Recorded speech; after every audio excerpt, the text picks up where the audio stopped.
Band News Minas, segunda edição, e hoje nós vamos falar sobre o efeito BIT, que tem feito com que o número de jovens da geração Z em tratamento por vício em jogo cresça. Pessoas com menos de 30 anos já somam mais de 1/3 aí dos atendimentos em ambulatório especializado. A situação é pior entre homens de 20 anos que já chegam altamente endividados. As principais preocupações vão além do lado financeiro, gerando aí dependência emocional, estresse elevado e desgastes em relacionamentos pessoais. E para falar mais sobre este assunto, nós recebemos agora a pedagoga com pós-graduação em desenvolvimento infantil, Fernanda King. Oi, Fernanda, seja bem-vindo aqui ao Jornal Band News Minas, segunda edição. Prazer falar com vocês, muito boa tarde a todos. E espero poder contribuir com esse tema tão importante. Certo, Fernanda. Para a gente começar aqui a nossa conversa, o que é esse efeito BIT? O que ele tem trazido aí, principalmente para as novas gerações, para os jovens aí? Eu acho que tudo começa com um vício em telas, né? Que a gente está tendo aí desde crianças, adolescentes e jovens adultos, usando um tempo de tela muito maior do que o recomendado aí por qualquer tipo de especialista, seja em medicina, psicologia. Isso tem começado cada vez mais cedo, e um imediatismo que é característico dessa geração. Então são muitos fatores aí associados. A geração Z, ela tem essa característica de querer as coisas de uma forma muito imediata. É uma geração que tem dificuldade com a frustração, porque isso veio de uma infância onde, infelizmente, muitas famílias fizeram tudo por essas, quando eram crianças, né, que agora são adultos e jovens, tiveram tudo muito fácil, tudo muito na mão, e tem dificuldade com frustração, tem aí um estímulo hoje muito alto ao consumo, né, com as redes sociais. Elas estimulam muito isso, né? Mostra-se muitas vezes uma vida ali irreal, uma vida de muitos luxos. Então eu acho que são muitos fatores aí que acabam culminando nessa questão do vício em jogo, né? O brasileiro, infelizmente, ele não tem educação financeira, né? Isso não é matéria aí de escola, e ele tem essa questão do imediatismo e o consumismo. Então o joguinho, ele acaba que tem uma promessa de resolver tudo isso junto, né? Minhas questões emocionais, minhas questões financeiras, é um acesso muito fácil ali que a gente tem a esse jogo, né? Se você tiver que ir a um cassino, por exemplo, você tinha que se deslocar até ele. Hoje, com o celular ali na mão, tá tudo muito fácil. Fernanda, boa tarde. Eu sou o Daniel Abreu, estou aqui acompanhando a Gabi no jornal. Eu gostaria de te perguntar sobre como os pais podem acabar repassando uma educação ali para os filhos a fim de precaver esse tipo de situação, e se esse tema ele deveria ser tratado também nas escolas. Olha, eu tenho falado muito esse mês sobre educação financeira desde a infância. Inclusive, eu vou fazer uma palestra a respeito disso e espero poder cada vez mais contribuir com a sociedade a respeito desse assunto. Se a gente tiver desde a primeira infância uma educação que mostre como ganhar dinheiro através de empreendedorismo, que existem outras formas, talvez não tão fáceis e não tão imediatas, porém mais duradouras, de você se relacionar com o dinheiro na sua vida. Eu acredito muito na educação desde a primeira infância, por isso trabalho com a educação infantil, né? Eu sou apaixonada, porque eu acho que todas as nossas questões, elas podem ser não exatamente resolvidas, mas melhoradas com acesso à creche e educação infantil de qualidade. E um dos pontos que eu trabalho muito é esse, que a gente pode ter um bom relacionamento com o dinheiro, assim como a gente tem um bom relacionamento com a alimentação, né, desde a primeira infância, e isso a gente leva para o resto da vida. Se a gente aprender a lidar com o nosso dinheiro, a valorizar o nosso dinheiro, a saber de onde esse dinheiro vem, que eu não devo gastar mais do que eu ganho.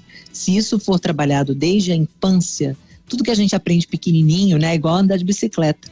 A gente leva para o resto da vida. Então, se isso for ensinado nas escolas, eu acredito que seja um caminho até para que a gente consiga fazer o caminho contrário. Como é com a educação ambiental, como é com a educação antirracista, muitas vezes a criança aprende e ela leva isso para os pais. A gente consegue fazer um caminho contrário, já que esses pais não tiveram acesso à educação financeira de qualidade, a educação financeira bem feita e de qualidade desde a infância, talvez se a gente começar a implantar isso com as novas gerações, elas levem para casa. Vou dar um exemplo aqui clássico. Às vezes você está jogando lixo tudo junto e a criança aprendeu na escola que é para separar a lata, o vidro, e ela vem falar com a família, olha, não é aí nessa lixeira que joga o material aí que pode ser reciclado, porque ela trouxe isso da escola. Então eu acredito muito nesse caminho contrário. Agora, se os pais quiserem ter uma conversa com essas crianças, eles primeiro têm que estudar um pouco, entender um pouco melhor a respeito do assunto, não só da educação financeira, mas desse lado psicológico que vocês vêm falando, né? O porquê essa pessoa está buscando isso, por que essa pessoa está buscando o dinheiro mais rápido, o dinheiro de uma forma talvez mais fácil e o prazer de jogar. Porque a gente tem 2 fatores aí no jogo online, né? O vício na dopamina, que é aquela recompensa ali de estar jogando, e a possibilidade de um dinheiro rápido para eu de repente conquistar as coisas que eu quero ali naquele momento, né? Seja pagar uma dívida ou seja comprar um carro, uma viagem, enfim, o que se promete aí na internet que teoricamente é muito fácil, né? Para quem faz os anúncios e as propagandas é muito fácil. Então a família ela precisa estar ligada nesses 2 fatores aí, o do dinheiro, da conquista e o da dopamina. Fernanda, você ressaltou aqui, destacou muito a questão desse dinheiro, né? E hoje a gente tem uma variedade aí de jogos, né? Jogos do Tigrinho, apostas esportivas e tantos outros jogos financeiros online. Eles também são um desafio aí para esses jovens tentarem se libertar aí desse vício, né? Que vira um vício e aí precisa ir pro tratamento. É um desafio aí para vocês, profissionais, lidarem com esse tipo de tanta variedade de jogos online? Olha, eu trabalho com educação infantil, mas quem trabalha com crianças já um pouquinho maiores, que estão sendo também aliciadas para esses jogos, sim, com certeza é um desafio.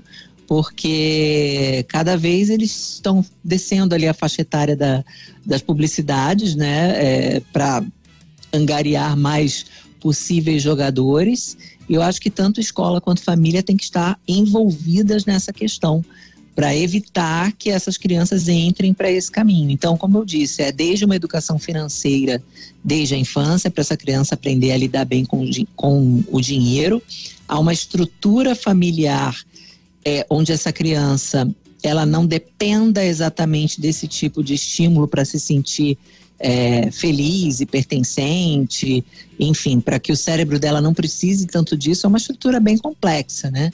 Mas que com esse novo desafio lançado, tanto escola quanto família precisam estar muito atentas.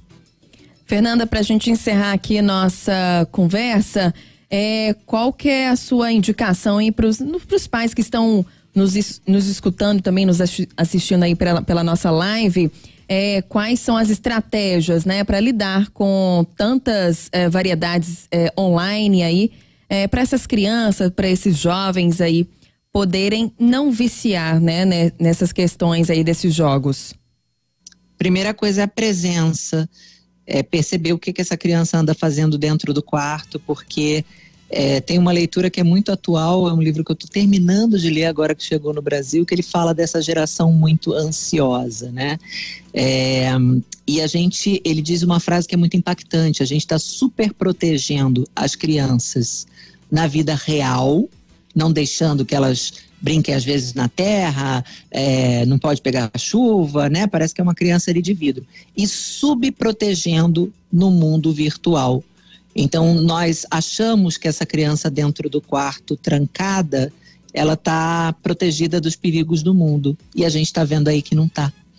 Então, desde um jogo até uma pedofilia, se você deixa o seu filho muitas horas num quarto achando que está tudo bem, às vezes vai passar um tempo para você descobrir que não está tudo bem, e pode ser que essa criança já esteja com uma dívida grande, ou esse jovem, né, se ele tiver acesso a um cartão de crédito, enfim, a forma aí que ele tiver de conseguir esse acesso ao crédito para poder jogar, às vezes você vai descobrir já está um pouco tarde, já tem o vício e já tem a dívida. Então a primeira coisa é a presença. Quanto mais forte for na vida dessa criança, melhor. E o diálogo também é muito importante. Então eu vejo que às vezes existem famílias com o problema da questão tá em não se olhar nos olhos, em não fazer uma refeição todo mundo junto, em não ter conversa. Muitas vezes a gente escuta muito pouco as nossas crianças e os nossos jovens, né? De olhar no olho mesmo e deixar falar. A criança, ela fala pra caramba, né? Às vezes a gente fala, fala muito. Mas a gente precisa ouvir o que eles têm, acolher esses sentimentos, ser presente e participativo o máximo que a gente puder. Ainda assim, algumas vezes as coisas podem dar errado. Podem. A gente pode fazer o nosso melhor e às vezes o nosso filho por um caminho que a gente não gostaria. Pode, mas a gente precisa ter a consciência limpa de que a gente foi presente, de que a gente fez o nosso melhor e de que a gente estava ali para o que aquela criança precisasse. Criar uma relação de confiança entre família e criança e adolescente, jovem, eu acho que é o único caminho possível. É isso, Fernanda, dicas valiosas aqui. Obrigada, viu, por conversar aqui conosco. Seja sempre bem-vinda ao Jornal Band News Minas, segunda edição.